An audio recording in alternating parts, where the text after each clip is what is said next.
What is up, guys? Welcome to the Fantasy Addiction Network. In this video, we are looking at Kareem Hunt, running back for the Cleveland Browns, giving you guys a fantasy outlook for what we can expect from Kareem Hunt heading into 2020.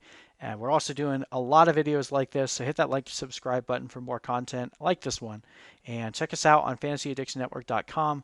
You can view our full list of rankings and projections. We'll be updating that all the way into kickoff of the 2020 season. But without further ado, let's take a look at Kareem Hunt.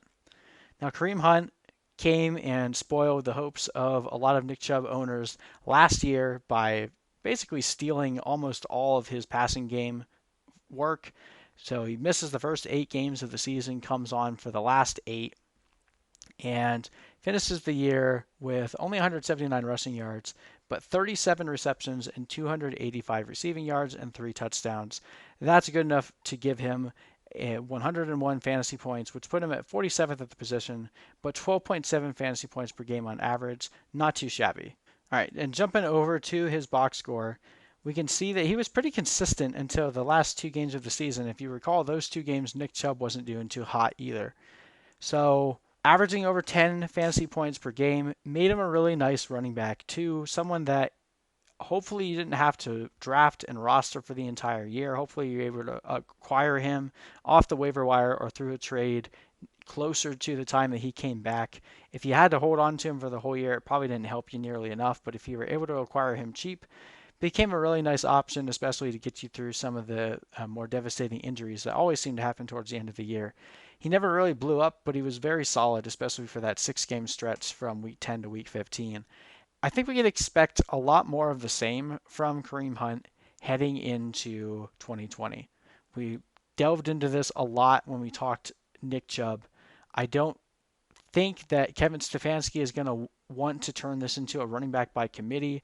He was very adamant on giving Dalvin Cook the ball early and often in Minnesota, and it looks like they're trying to emulate the same system over here. Nick Chubb is a really good and a really efficient back. It doesn't make sense for them to constantly have him come off the field, so I wouldn't expect Kareem Hunt to be getting like 200 carries or anything crazy like that, but Kareem Hunt is far more effective in the passing game.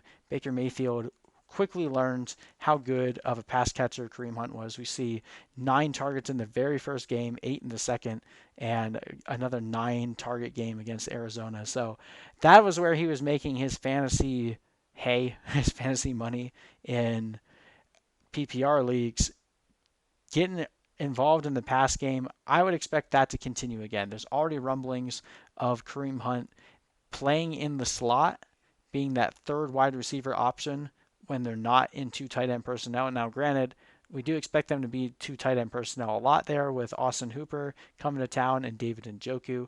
So probably not going to see that too much. But when there are 3 wide receivers on the field, Kareem Hunt lining up as a slot, yes, sir.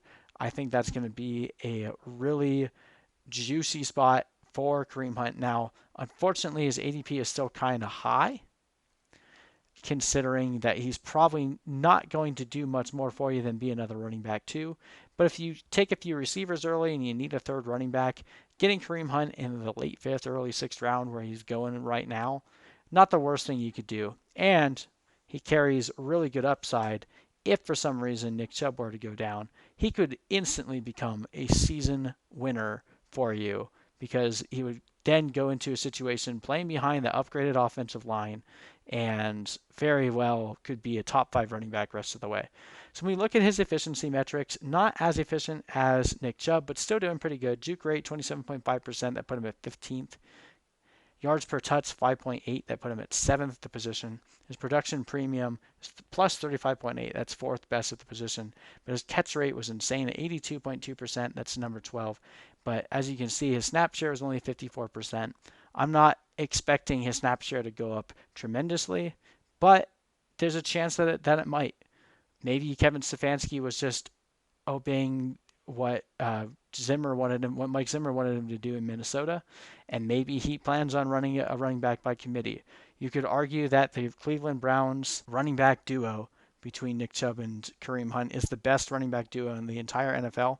But then there's also the chance that they trade Kareem Hunt because they know they're not going to be able to sign him next year and be able to continue to pay all the players that they're going to have to pay. So maybe they start off the season and he looks really good, and they trade him to a team that's desperate for a running back, and they get something back for him because once he becomes a free agent next year, they're not getting anything for him. So there's a huge chance that Kareem Hunt gets traded to a situation where it'll be used right away. Basically, think what Kenyon Drake did last year. That could be Kareem Hunt this year, which that would be really good for both Kareem Hunt and Nick Chubb. So there's a lot of upside when you consider what could happen over the course of the season. But even if he doesn't hit his upside, he still has a pretty nice floor. Over the weeks that he played, from weeks 10 to 17, he was the 17th best running back in that span, and he averaged 12.7 fantasy points per game. He only scored 2.4 fantasy points less than Nick Chubb over the span. We kind of argued in our Nick Chubb video that we're not expecting that gap to be as narrow. We do expect Nick Chubb to be the clear better fantasy asset while they're both on the same team. But again, there's a lot of upside here for Kareem Hunt. So right now we're projecting him as if he finishes the season on Cleveland. It's hard to imagine who he would go to if he were to be traded, so we're not going to try to project that. So right now we have him at 403 rushing yards, but 58 receptions and 463 passing yards and 6 total touchdowns. That would put him at 180 fantasy points, which again would make him a pretty decent running back too, someone that you could confidently start in your flex if you needed to, or if you go wide receiver and tight end early, you grab him as your running back too and be pretty happy with the workload that he's going to put out. But again, carrying a massive upside. If Nick Chubb goes down or he gets traded and he becomes the lead running back on any team, watch out. We've already seen what Kareem Hunt can do on the Chiefs, leading the league in rushing yards and being a top 5 fantasy producer before. He still has that in his range of outcomes for 2020. So that's why we still really like Kareem Hunt a lot. It's hard to go after him if you also get Nick Chubb, just because it does cap your upside.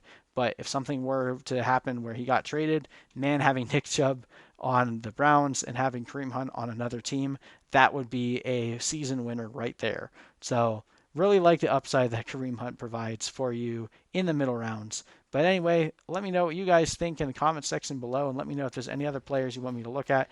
We're breaking down over 100, working on all those right now. So hit that like and subscribe button for more. But if there's someone more obscure you want me to take a look at, please let me know. And thank you guys for watching. We will see you in the next video.